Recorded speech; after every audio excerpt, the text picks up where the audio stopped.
இன்னைக்கு என்ன செய்ய போறோம்னா சூப்பரான சிம்பிளான ஒரு பொரி லட்டு தாங்க செய்ய போறோம். நம்ம வீட்டில் வேஸ்ட்டாக இருக்கு இல்லைங்களா, ஆயுத பூஜைக்கு வாங்குற பொரி எல்லாமே அதை வச்சு நம்ம சிம்பிளாக சூப்பரான ஒரு ஸ்வீட் ரெசிபி தான் பண்ண போகிறோம். பொரி லட்டு வாங்க எப்படி செய்யலான்றதை பார்க்கலாம். பேன் நல்லா ஹீட் பண்ணிக்கலாம். 3 கப் அளவுக்கு பொரி ஆட் பண்ணிக்கலாம்.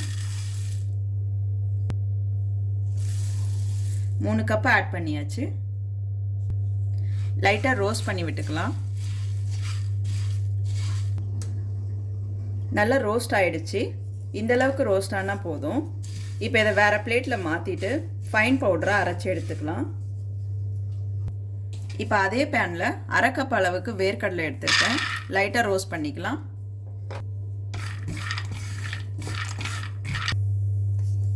இந்த அளவுக்கு ரோஸ்ட் ஆனால் போதும். இதையும் ஆற வச்சிடலாம். எடுத்துப்பேன். 1/2 கப் அளவுக்கு தேங்காய் துருவி எடுத்திருக்கேன்.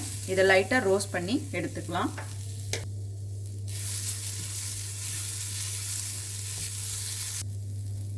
இதிலே சின்னதாக 4 ஏலக்காய் நான் ஆட் பண்ணிக்கிறேன். நல்லா ரோஸ்ட் பண்ணி விடலாம் எல்லாத்தையுமே. இந்த அளவுக்கு ரோஸ்ட் ஆயிடுச்சு. இப்போ இதையும் எடுத்து ஆற வச்சிடலாம். இப்போ ரோஸ்ட் பண்ணி வச்சிருக்க இந்த பொரி, வேர்க்கடலை, தேங்காய் எல்லாத்தையுமே ஒன்றா போட்டு ஃபைன் பவுடராக அரைச்சி எடுத்துக்கலாம். நல்லா ஃபைன் பவுடராக இந்த மாதிரி அரைச்சி எடுத்தாச்சு. இப்போ இதை வேற பவுலில் மாற்றிக்கலாம். இப்போ 3/4 கப் அளவுக்கு வெல்லம் எடுத்திருக்கேன். நல்லா பொடிசாக திருவுன வெல்லமாக இருக்குது. இந்த மாதிரி எடுத்திருக்கேன். அப்படி இல்லைன்னா நீங்கள் மிக்சியில் அரைச்சி கூட போட்டுக்கலாம். நல்லா கலந்து விட்டுறலாம் எல்லாத்தையும். இப்போ நல்லா மிக்ஸ் பண்ணியாச்சு. இப்போ இது கூட நான் கொஞ்சமாக முந்திரியும் திராட்சையும் ரோஸ்ட் பண்ணி எடுத்திருக்கேன் நெய்யில்.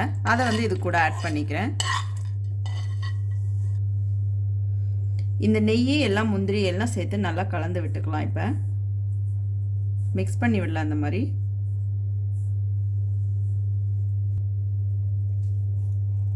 இப்போ ஒரு 1/2 கிளாஸ் அளவுக்கு பால் காய வச்சு எடுத்திருக்கேன். கொஞ்சம் சூடாகவே இருக்குது.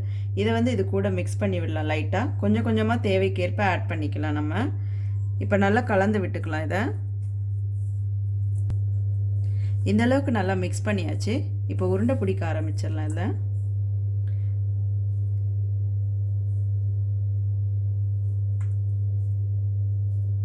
உங்களுக்கு எந்த அளவுக்கு உருண்டை வேணுமோ அந்த சைஸில் பிடிச்சிக்கோங்க. இந்த மாதிரி